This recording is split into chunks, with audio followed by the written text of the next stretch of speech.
Hello students, welcome to our channel Sarkar GS research centre.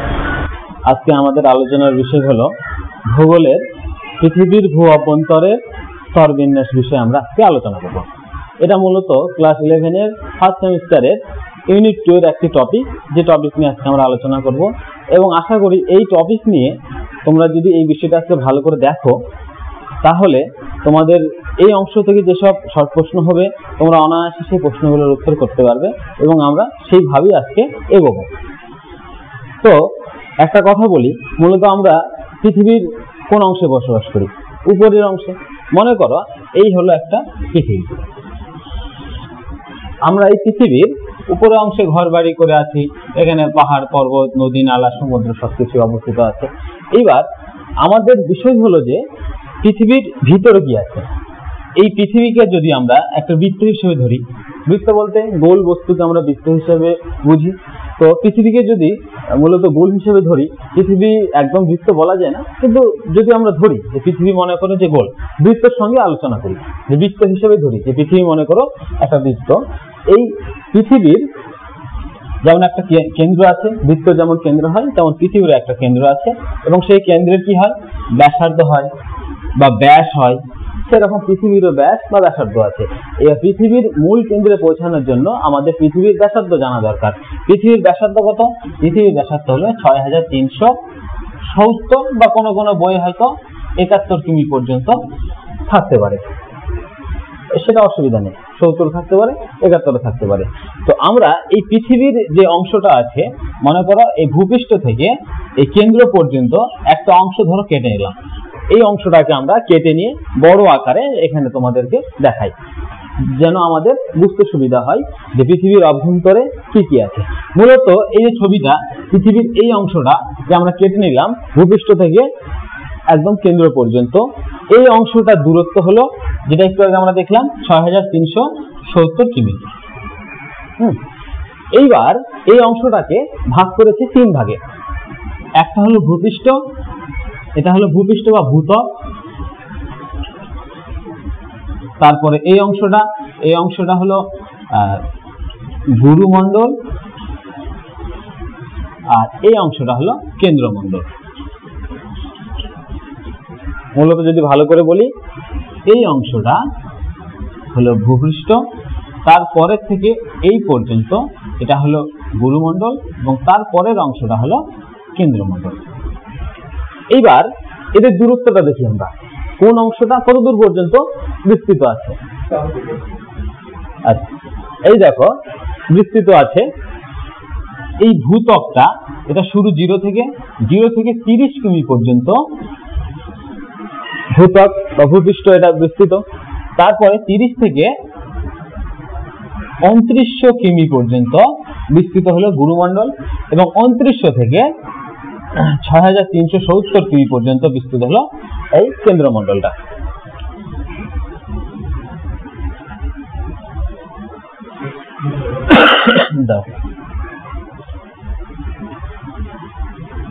এবার আমরা যাই ভূত্বকের আলোচনার বিষয়ে। ভূত্বকটাকে আবার ভাগ করা হয়েছে 2 ভাগে। এই যে দেখো, এটাকে ভাগ করেছে 2 ভাগে। এই অংশটা হলো মহাদেশীয় পাত, এটা কাটি দিও। হ্যাঁ, এই অংশটা হলো, না মিশালে হবে না, মূলত এই অংশটা অর্থাৎ যেটাকে আমরা বলছি ভূত্বক, এটাকে 2 ভাগে ভাগ করা হয়েছে। একটা হলো মহাদেশীয়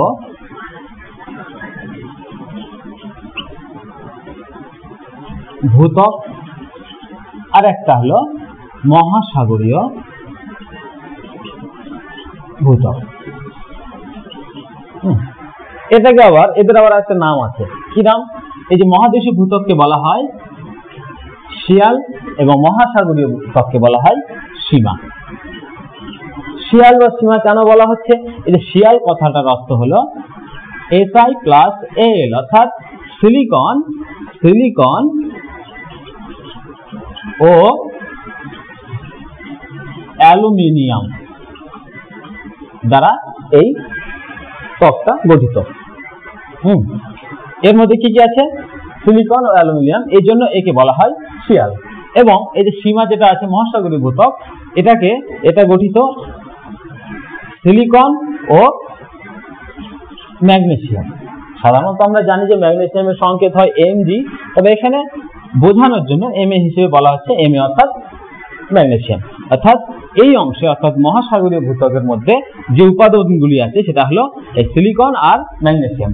মূলত এই যে মহাসাগরীয় ভূত্বক এর মধ্যে অবস্থিত আছে সিলিকন আর ম্যাগনেসিয়াম, আর এই যে মহাদেশীয় যে ভূত্বক আছে এর মধ্যে আছে সিলিকন আর অ্যালুমিনিয়াম।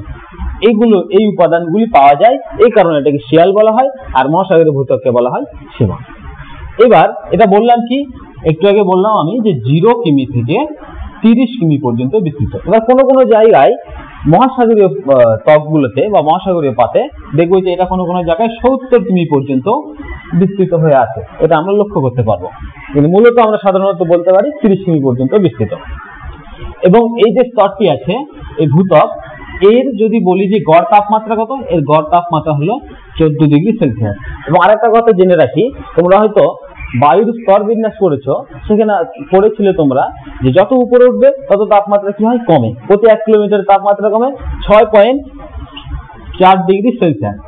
এবার এর ক্ষেত্রেও ঠিক তেমনটাই, যত তুমি নিচে নামবে, যত ভূপৃষ্ঠের নিচে নামবে, তত এর তাপমাত্রা 6.4 ডিগ্রি সেলসিয়াস হারে বাড়বে। কি হবে, বাড়বে। যত তুমি নিচে নামবে তত তাপমাত্রা বাড়তে থাকবে।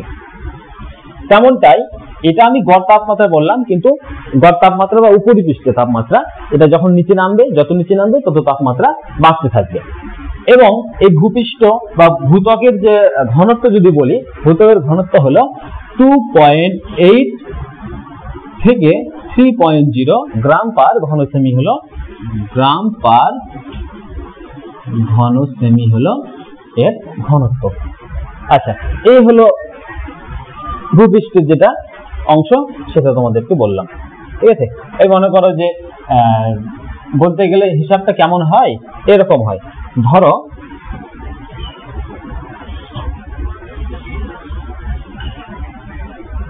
এটা হলো ভূপৃষ্ঠ, এখানে বাড়ি ঘর আছে, মানে মালভূমি আছে, সমভূমি আছে, আর এই অংশটা হলো সমুদ্র বা মহাসাগরীয় পথ। এগুলো হলো মহাদেশীয় এবং এটা মহাসাগরীয়। এই হিসাবে এই অংশটা এখানে দেখানো আছে। এই ধরো যে এগুলো হলো পাহাড় পর্বত বা সমভূমি, এগুলো অবস্থিত আছে, আর এই নিচের অংশটাতে আছে সমুদ্র বা সাগর, যে কারণে এই দুটোকে এইভাবে ভাগ করেছে। আচ্ছা, এইবার আমরা যাব পরবর্তী স্টেপে, অর্থাৎ গুরুমণ্ডলের আলোচনার বিষয়ে আমরা যাব। তাহলে কি বললাম, এই উপরের অংশটা ভূপৃষ্ঠ বা ভূত্বক ধরবো, বা যেটাকে বলা যায় শিলামণ্ডলে বলা যায়। তারপরের অংশটা এই যে এখান থেকে শুরু করে এই পর্যন্ত হলো গুরুমণ্ডল।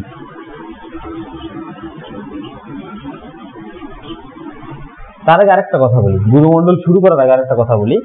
এই যে ভূপৃষ্ঠ এবং গুরুমণ্ডলের মাঝে একটা স্তর আছে, এই স্তরটা যেটা দূরত্ব বলতে পারো 30 থেকে 35 কিমি, অর্থাৎ 5 কিমি যার প্রসাদ, এই স্তরটার নাম হলো অ্যাসথেনোস্ফিয়ার স্তর।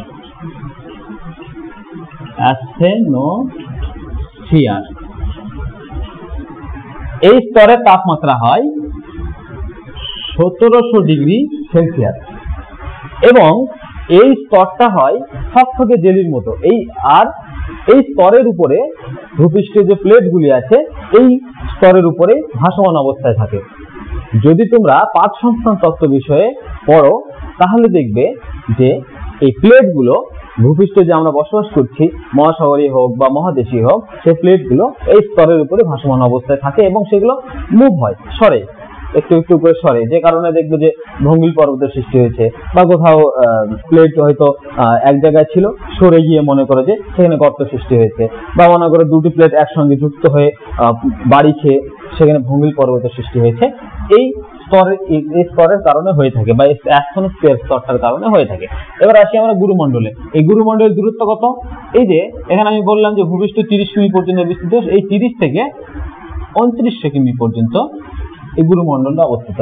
এবং এই গুরুমণ্ডলের গড় তাপমাত্রা বলতে পারি আমরা 2000 থেকে 3000 ডিগ্রি সেলসিয়াস। এবং এই স্তরের ঘনত্ব কত? এই স্তরের ঘনত্ব হলো 4.6 গ্রাম পার ঘন সেমি। এবং এই স্তরটাকে আবার দুই ভাগে ভাগ করেছে। কি কি? এই যে দেখো, এখানে দেখো, ছবির মধ্যে দেখো, যে এই স্তরটা আছে, এই একটা ইয়ে এবং এই একটা, এটার নাম হলো প্রোফেসিমা, এর নাম হলো নিচেসিমা। এই প্রোফেসিমাটা কত দূর পর্যন্ত বিস্তৃত? এই প্রোফেসিমাটা বিস্তৃত হলো মোটামুটি 700 কিমি পর্যন্ত।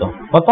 এই 30 থেকে 700 কিমি পর্যন্ত বিস্তৃত হলো প্রোফেসিমা, এবং 700 থেকে 2900, বা এটা যদি বলা যায় এটা মূলত 2880 কিমি পর্যন্ত বিস্তৃত, কিন্তু বেশিরভাগ বই দেখবে এই 2900 কিমি পর্যন্তই দেওয়া থাকবে। এটা হলো মূল অ্যাকচুয়াল হিসাব, কিন্তু এটা থাকে বেশিরভাগ বই। এবার অপশন অনুযায়ী তোমরা যদি প্রশ্ন থাকে, যদি এইরকম কোনো অপশন থাকে, সেই হিসেবে তোমরা এটা উত্তর করতে পারো, কিন্তু মূলত 2900টা বেশি থাকে। তো কি বললাম, একটা হলো প্রোফেসিমা আর একটা নিচেসিমা। এবার প্রোফেসিমা এবং নিচেসিমার বিষয়ে যদি বলি, প্রোফেসিমা এই নামটা যদি আমরা ইংরেজিতে লিখি, বা প্রোফেসিমার একটা নাম আছে, সেটা হলো বহিঃগুরুমণ্ডল, আর নিচেসিমার যে বলতে পারি অন্তঃগুরুমণ্ডল। কি? বহিঃগুরুমণ্ডল আর হলো অন্তঃগুরুমণ্ডল, এই হলো নাম। এবার প্রোফেসিমা কেন বলা হয় এই স্তরটিকে? এই যে দেখো, প্রোফেসিমা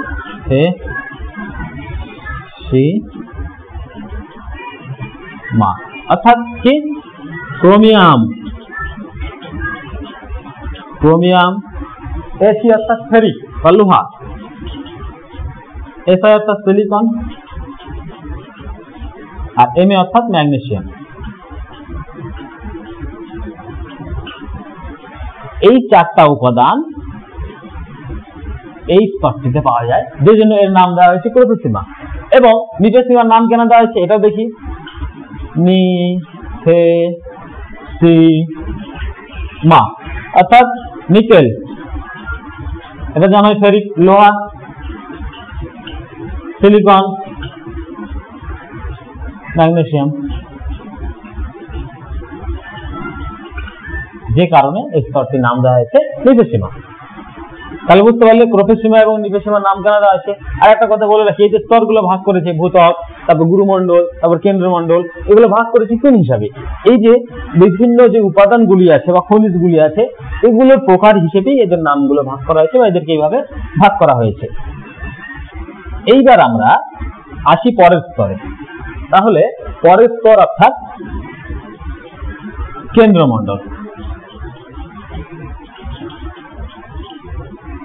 এর দূরত্ব কত? এই যে 2900 থেকে 6370 কিমি, 70 বা 71, অসুবিধা নেই।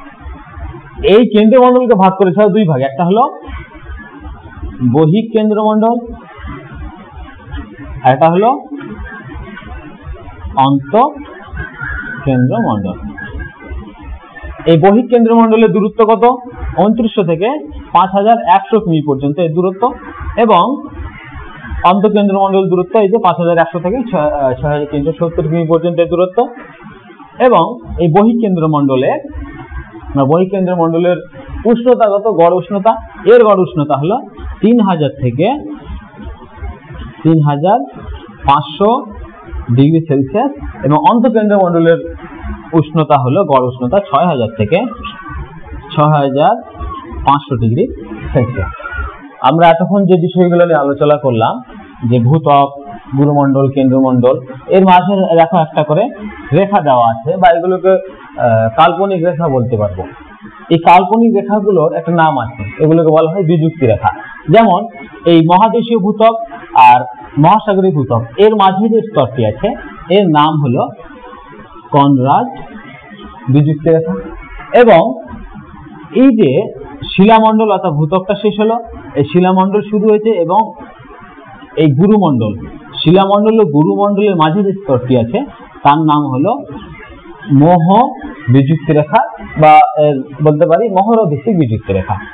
এবং এই যে গুরুমণ্ডলের মধ্যে যে দুটি স্তর আছে, প্রোফেসিমা আর নিচেসিমা, এর মাঝের যে ইয়েটা আছে, বিযুক্তি রেখাটি আছে, এর নাম হলো রেপিটাইড বা রেপিটটি বিযুক্ত রেখা। এবং এই গুরুমণ্ডল আর কেন্দ্রমণ্ডলের মাঝে যে স্তরটি আছে তার নাম হলো গুটেনবার্গ বিযুক্ত রেখা। এবং বহিঃকেন্দ্রমণ্ডল আর অন্তঃকেন্দ্রমণ্ডলের মাঝে যে স্তরটি আছে বা বিযুক্ত রেখাটি আছে এর নাম হলো লেহম্যান বিযুক্ত রেখা।